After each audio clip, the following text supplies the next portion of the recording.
Hi കൂട്ടുകാരെ, പുതിയൊരു വീഡിയോയിലേക്ക് എല്ലാവർക്കും സ്വാഗതം. അപ്പം നമുക്കിന്നൊരു നാരങ്ങാച്ചാർ വെച്ചാലോ. ഇത് ആവിയിലൊന്ന് പുഴുങ്ങിയെടുത്തിട്ട് നാലായിട്ട് കീറി ഉപ്പും മഞ്ഞൾപ്പൊടി ഇട്ട് വെച്ചേക്കാം. അന്നേരം ഇത് കിഴുത്തുള്ളൊരു പാത്രത്തിൽ വെച്ച് കഴിഞ്ഞാൽ അതിൻ്റെ ഒരുപാട് പുളിയും ഒരു വല്ലാത്തൊരു ടേസ്റ്റ് ഉണ്ടല്ലോ, അതങ്ങ് പോയി കിട്ടും. അന്നേരം ഇത് മുളക് പൊടി ഇട്ടല്ല, പച്ചമുളക് ഇട്ടാണ് വെക്കുന്നത്. അന്നേരം അതിന് കുറേ പച്ചമുളക് എടുത്തിട്ട് എരിക്ക് ആവശ്യത്തിന്. ഇത് 1 കിലോ ഇഞ്ചി, 1/4 കിലോ വെളുത്തുള്ളി, 2 കിലോ നാരങ്ങ. ഈ പാത്രം കണ്ടൊന്നും വിചാരിക്കേണ്ട, ഇത് അച്ചാറിടുന്ന പാത്രമാണെന്ന് അറിയാമല്ലോ. പുളിയുടെ ഇതാകുമ്പം ഇങ്ങനെ വരുന്നതാണ്. അപ്പം പാത്രത്തെ ഒന്നും വിചാരിക്കേണ്ട, വൃത്തിയുള്ള പാത്രമാണ്. അന്നേരം കുറച്ച് നല്ലെണ്ണ ഒഴിച്ചു, ആവശ്യത്തിന് കടുകിട്ടു. അതൊന്ന് പൊട്ടാൻ വേണ്ടി ഒന്ന് വെയിറ്റ് ചെയ്യുക. അതൊന്ന് പൊട്ടിക്കഴിയുമ്പോഴത്തേക്ക് നമുക്ക് ആവശ്യത്തിന് വെളുത്തുള്ളി ഇട്ട് കൊടുക്കാം. ഇഞ്ചിയും വെളുത്തുള്ളിയും എത്ര ഇട്ടാലും ടേസ്റ്റാണ്. ഇതിനകത്ത് ഏറെ ഇഞ്ചിയും വെളുത്തുള്ളി ഏറെ ഇടുന്നുണ്ട്. അന്നേരം അത് നന്നായിട്ടൊന്ന് വയറ്റി ഒരു ഇത് ആയി കഴിയുമ്പോഴത്തേക്ക് നമുക്ക് ആ ഇഞ്ചി അങ്ങോട്ട് ഇട്ട് കൊടുക്കാം. ഇഞ്ചി നന്നായിട്ടങ്ങോട്ട് ബ്രൗൺ കളറായി വരുന്നതുവരെ നമുക്ക് വെയിറ്റ് ചെയ്യാം. ഇടയ്ക്കിടയ്ക്ക് ഇളക്കി കൊടുത്തുകൊണ്ടിരിക്കണം. അപ്പോൾ ഇത് നല്ല സൂപ്പർ ടേസ്റ്റി ആയിട്ടുള്ള ഇതാണ് കുഞ്ഞമ്മയാണ് ഉണ്ടാക്കുന്നത്. കുഞ്ഞമ്മ എന്തൊക്കെ നല്ല കുക്ക് ചെയ്യുമെന്നറിയാം. അച്ചാറുമൊക്കെ വെച്ച് കഴിഞ്ഞാൽ കൂട്ടാനൊക്കെ വെച്ചാൽ നല്ല ടേസ്റ്റിയാണ്. അന്നേരം നമുക്ക് നന്നായിട്ടൊന്ന് വയറ്റി കൊടുക്കാം. നല്ല ടേസ്റ്റി നാരങ്ങാച്ചാർ.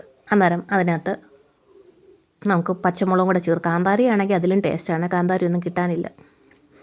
അന്നേരം നമുക്ക് അത് ഇട്ട് കൊടുത്ത് നമുക്ക് അത് നന്നായിട്ടൊന്ന് വയറ്റിയെടുക്കാം.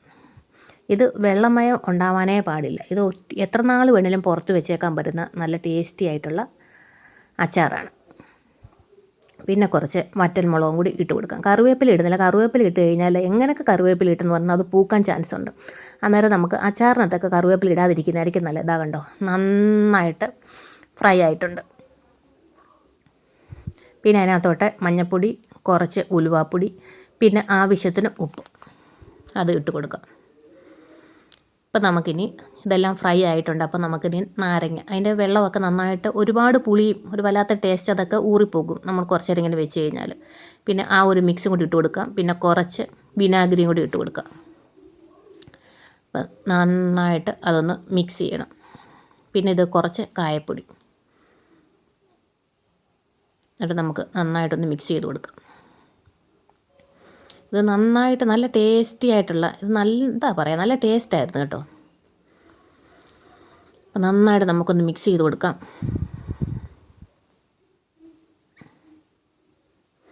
കാണുമ്പം തന്നെ അറിയാമല്ലോ.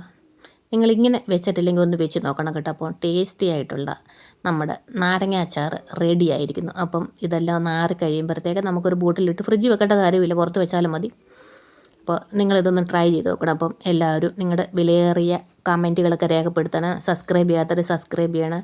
ഹൈപ്പ് എന്നൊരു ഓപ്ഷനുണ്ട്, അന്നേരം അത് ഹൈപ്പും ചെയ്യണേ. അപ്പോൾ അടുത്ത വീഡിയോ ആയിട്ട് വീണ്ടും കാണാം. Thank you so much.